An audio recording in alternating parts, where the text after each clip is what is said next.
बोल कार्तिक मास की जय। छठा अध्याय। नारद जी कहने लगे कि हे ब्राह्मण, कार्तिक मास के महात्म का विधि पूर्वक वर्णन करिए। ब्रह्मा जी कहने लगे कि हे नारद, तुम बड़े सज्जन पुरुष हो, जो लोगों के हित के लिए ऐसे प्रश्न करते हो। अब मैं ऐसी कथा तुमसे कहता हूँ जिसके सुनने मात्र से पापों का नाश हो जाता है। हे नारद, सूत जी इसी नैमिषारण्य तीर्थ में शौनक ऋषियों से कहते हैं कि हे ऋषियों, साधुओं का सत्संग अति पवित्र होता है और संसार के पापों के भय को दूर कर देता है, ज्ञानियों को मोक्ष देता है, कामना वालों की कामना पूरी करता है। श्री गंगा जी पापों को नष्ट कर देती हैं, चंद्रमा ताप को दूर कर देता है, कल्प वृक्ष दीनता को नष्ट कर देता है, परंतु साधु समागम पाप ताप और दीनता तीनों को नष्ट कर देता है। इसका आधा क्षण भी मोक्ष का देने वाला हो जाता है। इतनी वार्ता सुनकर ऋषि कहने लगे कि हे सूत जी, आप कृपा करके कार्तिक महात्म इतिहास तथा प्रसंग सहित सुनाइए। तब सूत जी कहने लगे कि हे ऋषियों, एक समय भगवान कृष्ण से कमल जैसे नेत्रों वाली श्री सत्यभामा जी कहने लगी कि मैं धन्य हूँ और मेरे माता पिता भी धन्य हैं, जिनके मेरे जैसी कन्या उत्पन्न हुई, जिसके पति आप भगवान हुए। आप 16,108 रानियों में सबसे अधिक मुझसे प्रेम करते हैं। जिस कल्प वृक्ष की पृथ्वी के लोग बात तक नहीं जानते, वह मेरे आंगन में लगा हुआ है। अतः मैं आपसे एक बात पूछना चाहती हूँ, आशा है मेरे हित के लिए आप वह बात अवश्य बताने की कृपा करेंगे। इतनी बात सुनकर श्री कृष्ण जी सत्यभामा का हाथ पकड़कर कल्प वृक्ष के नीचे ले गए और कहने लगे कि हे सत्यभामे, सब रानियों में तुम मुझको सबसे अधिक प्रिय हो। तुम्हारे स्नेहवश मैंने इंद्र से विरोध करके ये कल्प वृक्ष स्वर्ग से लाकर तुम्हारे आंगन में लगाया है। अब तुम मुझसे यदि गुप्त से गुप्त बात पूछोगी तो वह भी मैं तुम्हें बतलाऊंगा। सत्यभामा कहने लगी कि हे स्वामिन, पहले जन्म में मैंने ऐसा कौन सा पुण्य का काम किया था जिससे मैं आपकी अर्धांगिनी बनी और गरुड़ पर बैठकर आपके साथ इंद्र आदि लोकों में भी जी सकती हूँ, आ जा सकती हूँ। पहले जन्म में कौन थी, किसकी कन्या थी, आप विस्तार पूर्वक कहिए। भगवान कृष्ण कहने लगे कि हे सत्यभामे, तुम विस्तार पूर्वक सुनो। मैं सब वृत्तांत विस्तार पूर्वक कहता हूँ।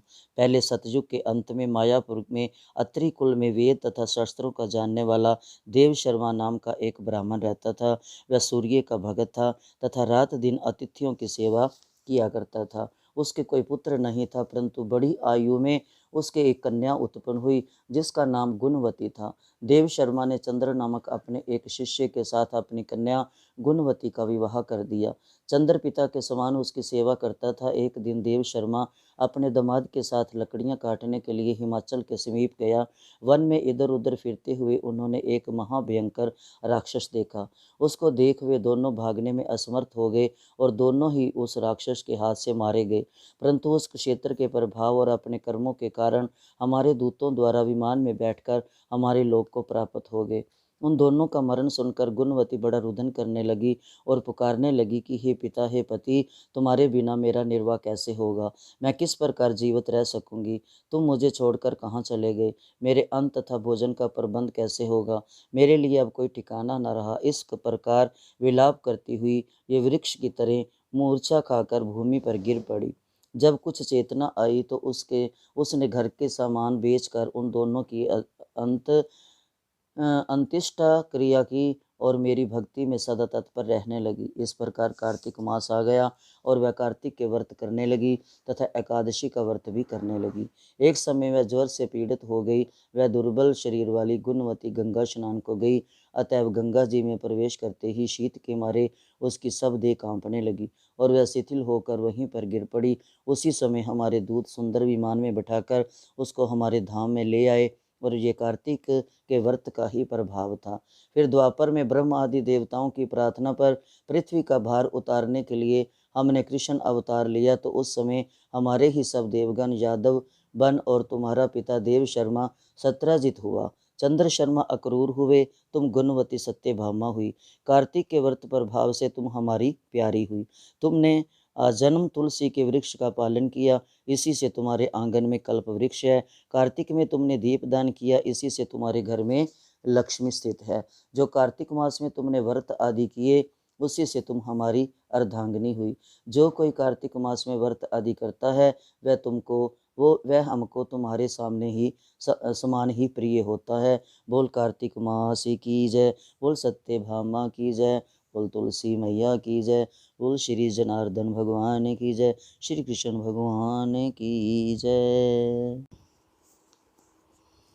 बोल कार्तिक मास की जय। सातवां अध्याय।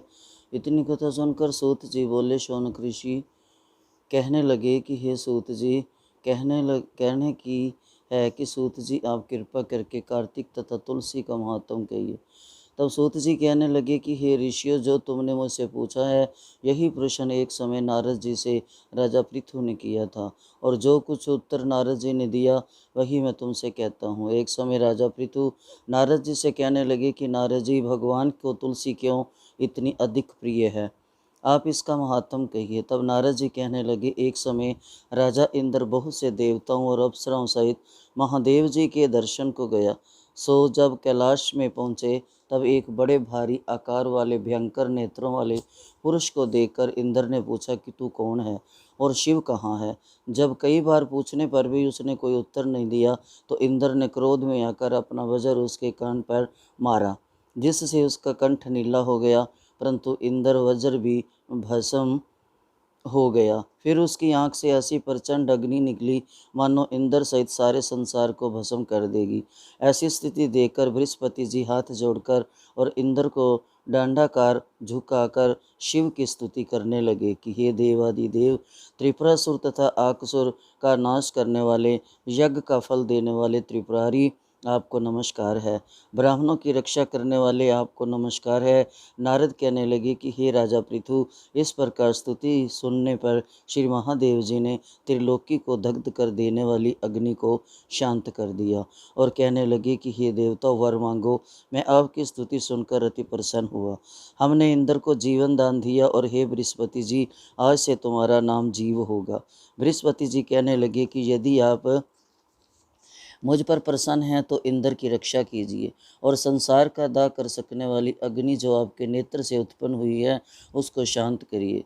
तब शिव कहने लगे कि हे, नेत्र से निकली हुई अग्नि वापस कैसे जाए, अतः हम इसको दूर फेंकते हैं। ऐसा कहकर अग्नि को हाथ में लेकर समुद्र में फेंक दिया।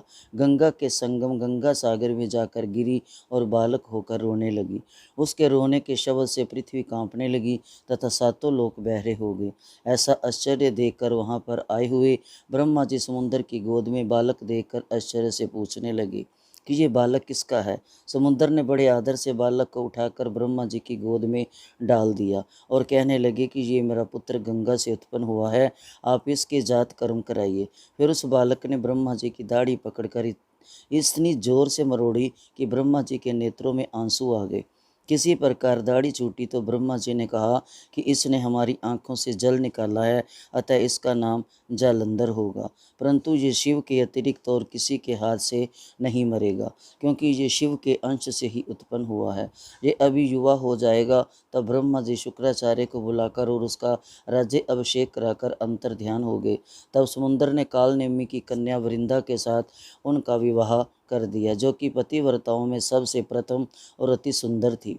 परम सुंदरी वृंदा के साथ विवाह कर जलंधर अति प्रसन्नता से दिन बिताने लगा। जब जलंधर घर में आता तो वृंदा अपने हाथ से पंखा जलती वह अपने पति को नारायण समझकर उनकी सेवा किया करती थी। इतना कहकर नारद जी बोले कि हे राजा पृथु, देवताओं में डरकर जो सब दैत्य पताल में भाग गए वे जलंधर का अभय पाकर फिर पृथ्वी पर आकर घूमने लगे। उसी समय जलंधर ने कटे सिर राहु को देखा तो उसने शुक्राचार्य से इसका कारण पूछा। तब शुक्राचार्य ने समुद्र मंथन तथा देवताओं द्वारा रत्नों के हरण की कथा सुनाई।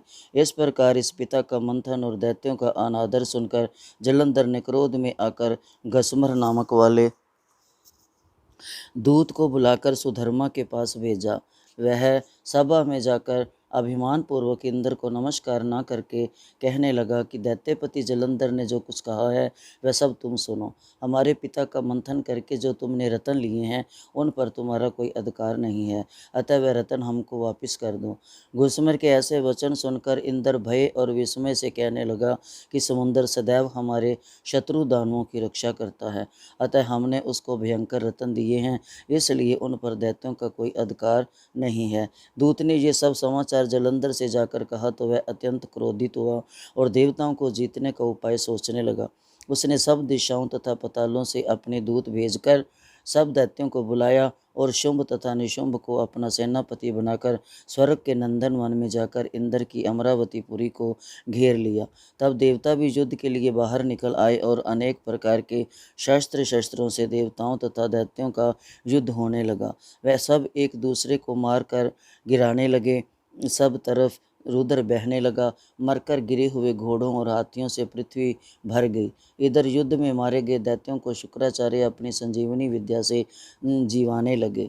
इधर बृहस्पति जी द्रोणाचल की दिव्य औषधियों द्वारा देवताओं को जीवित करने लगे। इधर जब सब देवताओं ने जीवित होने का वृतांत दैत्यों को शुक्राचार्य से जाकर कहा तो जलंधर दैत्य ने अपने अनुचरों को द्रोणाचल पर्वत को समुद्र में फेंक देने का आदेश दिया। तब दैत्यों ने द्रोणाचल पर्वत को उठाकर समुद्र में फेंक दिया और फिर आकर संग्राम करने लगे। जब देवताओं को जीवित करने के लिए औषधि लेने बृहस्पति जो द्रोणाचल गए थे, दिव्य पर्वत को न देखकर और देवताओं का दैत्यों के द्वारा निरंतर संहार होते देखकर वह घबरा कर कहने लगे कि हे देवताओं, शीघ्र ही यहाँ से भागो। ये दैत्य शंकर के अंश से उत्पन्न हुए हैं, अतः वह तुमसे नहीं मरेंगे। गुरु जी की ये बात सुनकर देवता भय के मारे दशों दिशाओं को भागने लगे और जलंधर दैत्य ने जीत के नगारे बजाते हुए देवों की अमरावती नगरी में प्रवेश किया। सब देवता भय के मारे सुमेरु पर्वत की कंदराओं में जाकर छिप गए। सब देवों के भाग जाने पर जलंधर इंद्र की पूरी अमरावती शुंभ निशुंभ के अधिकार में सौंपकर स्वयं देवताओं का पीछा करने के लिए सुमेरु पर्वत की ओर गया।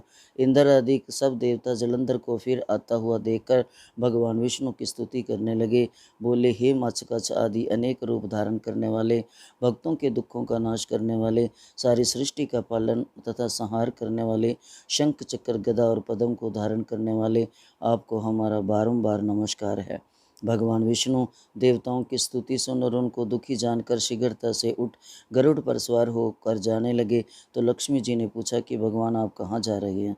तब उन्होंने उत्तर दिया कि तुम्हारे भाई जलंधर से पीड़ित देवताओं की सहायता के निमित्त जा रहा हूँ। तब लक्ष्मी जी कहने लगी कि भगवान, मैं आपकी परम प्रिया हूँ, तब आप मेरे भाई को कैसे मारेंगे? तब भगवान ने कहा कि शंकर से उत्पन्न और ब्रह्मा के वचन से हम जलंधर को कदापि नहीं मारेंगे। ऐसा कहकर शंख चक्र और खड्ग लेकर जलंधर के साथ युद्ध करने के लिए चल दिए। जिस समय भगवान युद्ध करने के लिए गए तो बहुत से दैत्य गरुड़ के पंखों के वेग से ही मारे गए। पवन से पीड़ित दैत्यों को देखकर जलंधर को अत्यंत क्रोध आया और वह भी विष्णु के सन्मुख युद्ध को आया। उस समय भगवान विष्णु और जलंधर दैत्य का महाघोर युद्ध हुआ। आकाश मेघों की तरह वाहनों से ढक गया। तब भगवान ने जलंधर के ध्वजा, छत्र, घोड़े और धनुष सब अपने बाणों से काट डाले। जलंधर ने भी गरुड़ के मस्तक पर गदा मारी, जिसने गरुड़ को मूर्छित कर दिया। भगवान ने उसकी गदा को अपनी तलवार से काट दिया। फिर दोनों का मल्लयुद्ध हुआ। जलंधर ने भगवान की छाती में मुक्का मारा। उस समय भगवान और जलंधर के इस घोर युद्ध को देखकर सारा संसार भयभीत होकर कंपायमान हो गया। तब भगवान विष्णु ने कहा कि हे दैत्यराज, तुम्हारा और हमारा युद्ध ठीक नहीं, क्यों तुम लक्ष्मी के भाई हो? तब जलंधर ने कहा, यदि आप प्रसन्न हैं तो मुझको यही वरदान दें कि लक्ष्मी जी तथा अपने गणों सहित आप मेरे घर में वास करो। एवं अस्तु, ऐसा ही होगा। ऐसा कहकर भगवान लक्ष्मी सहित जलंधर नगर में चले गए। तब जलंधर देवताओं के स्थान पर सब दैत्यों को नियुक्त करके जलंधर नगर में निवास करने लगा और देव, गंधर्व, किन्नर, यक्ष आदि के पास जो भी रत्न थे वे सब अपने अधिकार में करके निशुंभ को शासन करने के लिए पाताल में भेज दिया। वहाँ उसने शेष आदि नागों को वश में कर लिया। इस प्रकार जलंधर देव, यक्ष, किन्नर, गंधर्व और मनुष्य सबको अपनी प्रजा बनाकर पुत्र समान तथा धर्म नीति से उसका पालन करते हुए त्रिलोकी का राज्य भोगने लगे। नारद जी बोले, हे राजा पृथु, एक समय भगवान के दर्शन करने तथा जलंधर की राज्य लक्ष्मी देखने के लिए हम भी वहाँ गए थे। बोल श्री कार्तिक मास की जय, बोल विष्णु भगवान की जय, बोल लक्ष्मी मैया की जय, बोल समुद्र देवता की जय। हरे कृष्ण।